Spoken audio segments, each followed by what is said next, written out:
नमस्कार फ्रेंड्स, आप सभी का एक बार फिर से एजुकेशनल चैनल में स्वागत है। और आज की वीडियो में हम आपके साथ डिस्कस कर रहे हैं एक बहुत ही इम्पोर्टेंट टॉपिक पे, जो कि आपके यूजीसी नेट पेपर 1 के हायर एजुकेशन सिस्टम का जो पार्ट है उसी के अंतर्गत आने वाला सब टॉपिक है पॉलिसी, गवर्नेंस एंड एडमिनिस्ट्रेशन। तो इसी का जो हमारा वीडियो सीरीज चल रहा है हमारे चैनल पे, तो इसी के अंतर्गत हमारा आज का टॉपिक है नेशनल हायर एजुकेशन मिशन, जिसको हम राष्ट्रीय उच्चतर शिक्षा अभियान के नाम से जानते हैं और जिसको हम शॉर्ट फॉर्म में रूसा RUSA यानी कि राष्ट्रीय उच्चतर शिक्षा अभियान हम कहते हैं। तो रूसा क्या है, हम ज़रूर इस पर डिस्कस कर रहे हैं आज की वीडियो में। काफ़ी इम्पोर्टेंट टॉपिक है और इससे पहले हम आपको प्रदान करना चाहते थे, प्रोवाइड करना चाहते थे आपको एक इससे भी हमें लगता है महत्वपूर्ण टॉपिक, क्योंकि उससे क्वेश्चन हमें अभी नहीं दिखा आपके एग्ज़ाम में पूछा गया है। और वो टॉपिक आपका होलिस्टिक एजुकेशन अगर देखा जाए, समग्र शिक्षा। ठीक है, ये समग्र शिक्षा जो है ये एक टॉपिक है, बहुत ही इम्पोर्टेंट है। आप लोग अगर हमारा वीडियो आपको मिलने से पहले चाहते हैं तो इसको पढ़ सकते हैं, इसको देख सकते हैं कि इसका मेन काम क्या है। देखिए, MHRD के द्वारा, MHRD ministry of human resource development के द्वारा ये आपका एक प्रोग्राम है, ये चलाया जा रहा है। और इसमें जो है आपका SSA सर्व शिक्षा अभियान, आपका RMSA आपका राष्ट्रीय माध्यमिक शिक्षा अभियान एंड आपका TE टीचर एजुकेशन, ये जो पहले के जो मिशन रहे हैं, अभियान रहे हैं, इसकी सभी क्वालिटी को इसमें रखा गया है, डाला गया है। और इसमें कुछ और भी नई चीज़ें हैं। सबसे इम्पोर्टेंट चीज़ ये है कि ये SDG sustainable development goal SDG का 2030 का जो टारगेट है 4.1 एंड 4.5 सस्टेनेबल डेवलपमेंट गोल का, आपका जो नेट पेपर 1 के सिलेबस में पीपुल एंड इन्वायरमेंट का जो पार्ट है, इसके अंतर्गत SDG गोल्स रखे गए हैं। हम डिस्कस करेंगे आने वाले वीडियोज़ में उसको। तो इसी के अंतर्गत जो कुछ टारगेट हैं, इसको डायरेक्ट ये क्या करता है, टारगेट करता है। तो काफ़ी इम्पोर्टेंट है आपके लिए ये आपका समग्र शिक्षा। इस पर आगे आने वाली वीडियो में डिस्कस करेंगे। ठीक है, तो चलिए अब रूसा पे डिस्कस करते हैं। थोड़ा सा ओवरव्यू लेते हैं, रूसा क्या है। देखिए, रूसा MHRD के द्वारा ये भी चलाया गया आपका मिशन है, MHRD। ठीक है, MHRD के द्वारा ये आपका अभियान स्टार्ट किया गया कब, 2013 में। टारगेट रखा गया 2070 तक का पहला टारगेट। उस समय प्रधानमंत्री हमारे थे मनमोहन सिंह, प्राइम मिनिस्टर मनमोहन सिंह का समय था, तब ये आपका स्टार्ट हुआ। और 2017 तक कहा गया था कि जो इसका ऑब्जेक्टिव बनाया गया था, अगर वो पूरा हो जाता है तो आगे इसका विस्तार किया जाएगा आगे के पंचवर्षीय योजना में। तो इसका मेन काम क्या था, हम आपको बता दें। देखिए, मेन काम था कि कुछ यूनिवर्सिटी और कुछ कॉलेज स्टेट के अंतर्गत ऐसे होते हैं जो डायरेक्ट फंड आपकी UGC के तहत नहीं प्राप्त कर पाते हैं। कुछ सेक्शंस हैं उनके अंतर्गत ये लोग नहीं स्थापित हुए रहते हैं, तो उनको नहीं मिल पाता है। तो कुछ बाधाएं आती हैं और इनका जो डेवलपमेंट होता है, यहाँ पे छात्रों का इन्वॉल्वमेंट होता है, गिरता चला जाता है, क्वालिटी इनकी अच्छी नहीं होती है। उन सभी चीज़ों के लिए इनको फंड प्रोवाइड किया जाता है स्टेट और सेंट्रल गवर्नमेंट के द्वारा।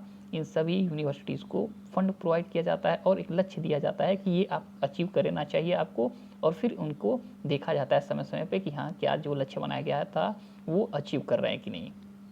तो मेन यही काम था कि जो हायर एजुकेशन के आपके जो स्टेट के अंतर्गत आने वाली यूनिवर्सिटी हैं, कॉलेजेस थे, उनको बेहतर करना, उनकी व्यवस्थाओं को और भी अच्छा करना, क्वालिटी एजुकेशन वहाँ पे प्रोवाइड करना, मतलब उनकी क्वालिटी बेहतर हो, क्वालिटी एजुकेशन वो प्रोवाइड कर पाएँ और नवाचार वो लाएँ, इनोवेटिव लाएँ अपने जो एजुकेशन में, इनोवेशंस वो लाएँ अपनी यूनिवर्सिटीज़ में। ये सब मेन चीज़ें थी। तो चलिए आगे देखते हैं आपका थोड़ा डीपली तरीके से कि क्या क्या ये चीज़ें इनके ऑब्जेक्टिव्स में रखे गए हैं। देखिए, यहाँ पे कहा गया है कि राष्ट्रीय उच्चतर शिक्षा अभियान RUSA is a holistic scheme of development of higher education in India. Initiated in 2013 by the ministry of human resource development यानी कि MHRD government of India. The centrally sponsored scheme aimed at providing strategic funding to higher educational institutions throughout the country. Funding is provided by the central ministry throughout the state governments and union territories, which in coordination with the central project appraisal board will monitor the academic, administrative and financial advancement taken under the scheme. Total of 316 state public university and 13,024 colleges will be covered under it. तो यहाँ पे पूरा कहा गया है कि राष्ट्रीय उच्चतर शिक्षा अभियान जो है भारत में मानव संसाधन विकास मंत्रालय के द्वारा 2013 में आपका शुरू किया गया था और भारत में उच्च शिक्षा के विकास के लिए एक समग्र योजना है. केंद्र प्रायोजित योजना का उद्देश्य आपका यहाँ पे सेंट्रली स्पॉन्सर्ड स्कीम यानी केंद्र प्रायोजित योजना का जो उद्देश्य पूरे देश में उच्च शिक्षण संस्थानों को रणनीतिक वित्त पोषण प्रदान करना है और केंद्रीय मंत्रालय द्वारा राज्य सरकारों और केंद्र शासित प्रदेशों यानी कि यूनियन टेरिटरीज आपका के माध्यम से धन प्रदान किया जाता है जो केंद्रीय परियोजना मूल्यांकन बोर्ड के समन्वय में योजना के तहत ली गई शैक्षणिक, प्रशासनिक और वित्तीय प्रगति की निगरानी करेगा. और कुल आपका टोटल 316 राजकीय सार्वजनिक विश्वविद्यालय और 13,024 जो है कॉलेज इसके अंतर्गत आएंगे. तो जब ये टारगेट रखा गया इनके अंतर्गत तो इतने कॉलेज और यूनिवर्सिटी इनके अंतर्गत उस समय रखे गए थे. तो यहाँ पे अब बैकग्राउंड के बारे में यहाँ पे थोड़ा सा देख लीजिए. तो यहाँ पे अगर मेन देखा जाए तो इम्पोर्टेंट जो आपका चीज़ें हैं तो यहाँ पे देखिए कहा गया है कि यहाँ पे इम्पोर्टेंट आपके लिए रहेगा जहाँ से हम डिस्कस करेंगे. यहाँ से UGC funds are quite adequate for centrally funded universities and colleges which are recognized under section 12B and 2F of UGC Act. कहा गया है कि UGC फंड केंद्रीय रूप से वित्त पोषित विश्वविद्यालय और कॉलेजेस के लिए पर्याप्त हैं जिन्हें UGC अधिनियम की धारा 12B और आपका 2F के तहत मान्यता प्राप्त है. ठीक है. तो यहाँ पे कहा जा रहा है कि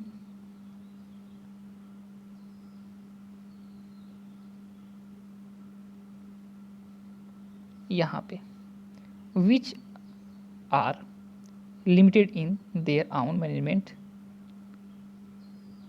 यहाँ पे देखिए choose a large number of higher institutions run by state government which are limited in their own management are not provided by sufficient financial support to enhance their facilities for educational reforms.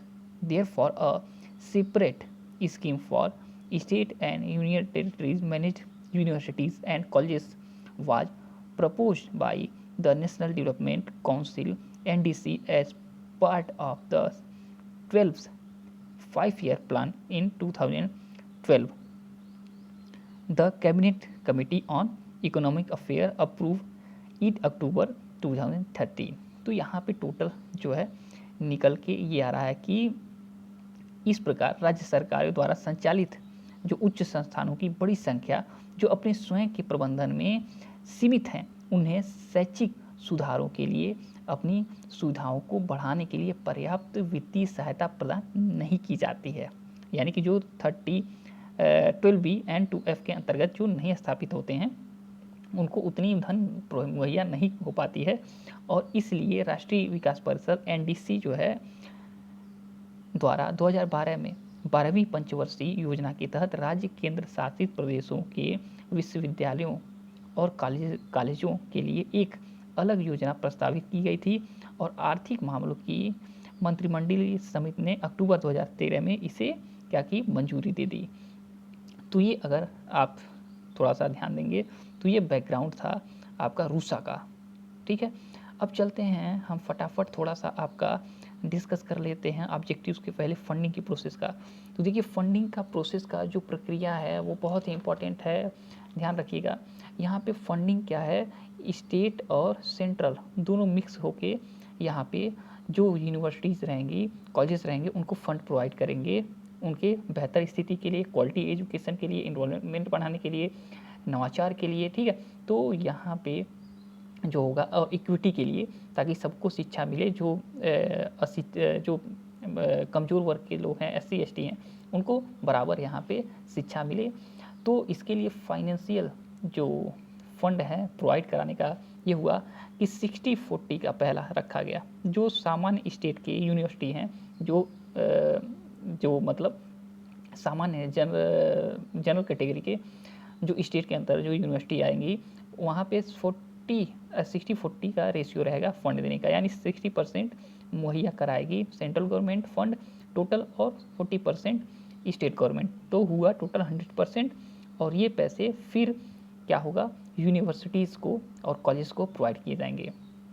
फिर इसके बाद विशेष राज्य रहेंगे, इस जो रहेंगे विशेष category, special category के अंतर्गत जो यूनिवर्सिटी कॉलेज आएंगे, यानी कि ऐसे राज्य जहाँ पे थोड़ा सा वीक है उस राज्य का जो है स्थिति, तो वहाँ पे जो रहेगा आपका रेशियो वो 90-10 का रहेगा, ठीक है। 90% यहाँ पे फंड जो गवर्नमेंट देगी, central government, and 10% state government. फिर जो ये आपका यूनियन टेरिटरीज रहेगा, यहाँ पे जो संस्थाएं रहेंगी उनके लिए 100% जो फंड होगा वो सेंट्रल गवर्नमेंट प्रदान करेगी, ठीक। तो ऐसा रखा गया इसके अंतर्गत।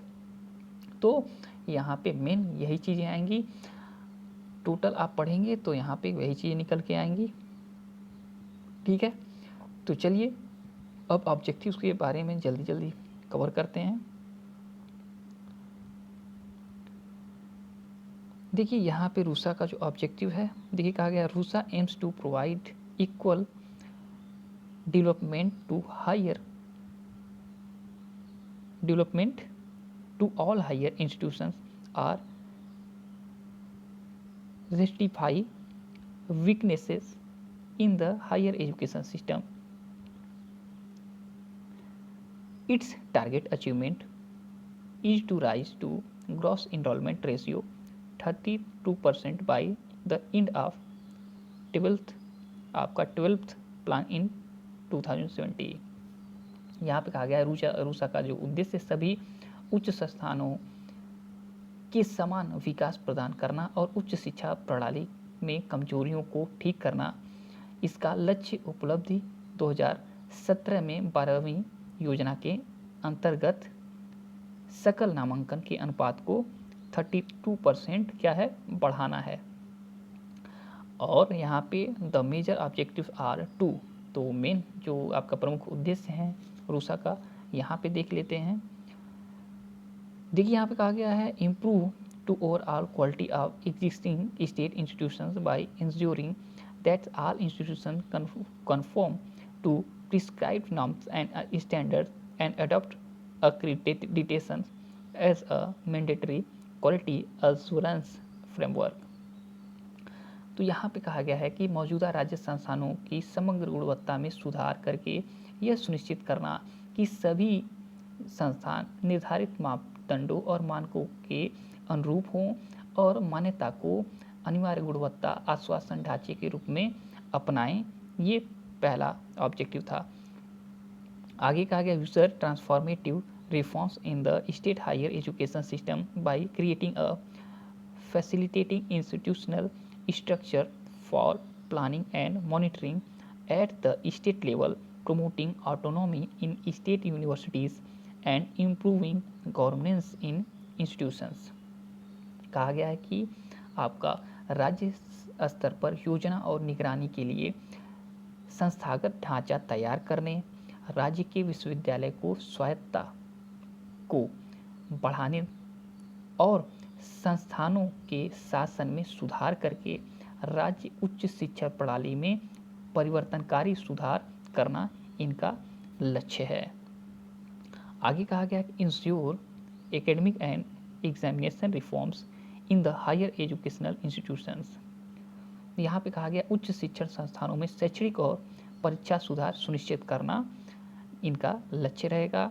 एंड आपका enable conversion of some of universities into research universities as per with the best in the world। कहा जा रहा है कि कुछ विश्वविद्यालय को दुनिया के सबसे अच्छे शोध विश्वविद्यालय के बराबर में क्या कर देना, परिवर्तित करना इनका लक्ष्य है। कहा गया create opportunity for state to undertake reforms in the affiliation system in order to ensure that the reforms and resources requirement of affiliated colleges are adequately meet। यहाँ पे कहा गया है कि संबद्धता प्रणाली यानी जो अफिलिएटेड कॉलेज हैं उनकी प्रणाली में सुधार करने के लिए राज्यों के लिए अवसर तैयार करना, ताकि यह सुनिश्चित किया जा सके कि संबद्ध विद्यालयों के सुधार और संसाधन आवश्यकताएं पर्याप्त रूप से पूरी हो सकें, इनका ऑब्जेक्टिव था। देखिए कहा गया ensure adequate availability of quality faculty in all higher educational institutions and ensure capacity building at all level of employments. यहाँ पर कहा जा रहा है कि सभी उच्च शिक्षण संस्थानों में गुणवत्ता संकाय की पर्याप्तता उपलब्धता सुनिश्चित करें और रोजगार के सभी अवसरों पर क्षमता का निर्माण जो है वो सुनिश्चित करें। इनका ये 6 जो है ऑब्जेक्टिव था। अब देखिए कहा गया है कि create and enabling atmosphere in the higher educational institutions to devote themselves to research and innovations।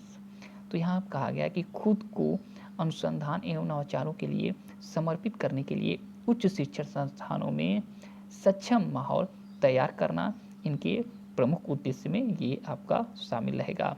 ये 7 था आपका।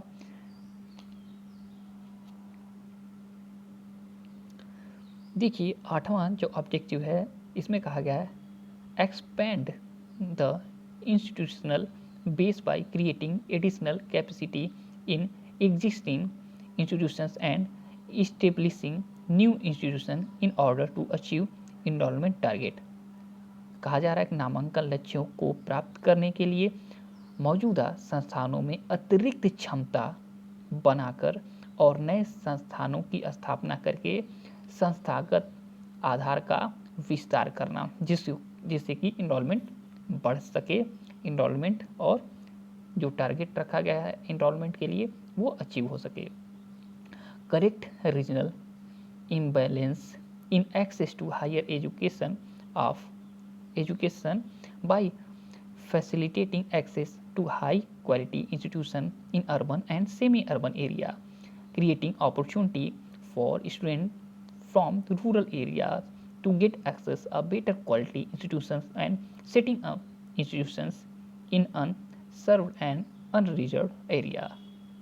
तो कहा जा रहा है कि शहरी और अर्ध शहरी क्षेत्रों में उच्च गुणवत्ता वाले संस्थानों तक पहुंच की सुविधा प्रदान करके उच्च शिक्षा तक पहुंच में सही क्षेत्रीय जो असंतुलन है और ग्रामीण क्षेत्रों के छात्रों के लिए बेहतर गुणवत्ता वाले संस्थानों तक पहुंच बनाना और गैर सेवा वाले क्षेत्रों में संस्थानों की स्थापना के अवसर पैदा करना, जिससे कि क्या हो, इक्विटी आ सके।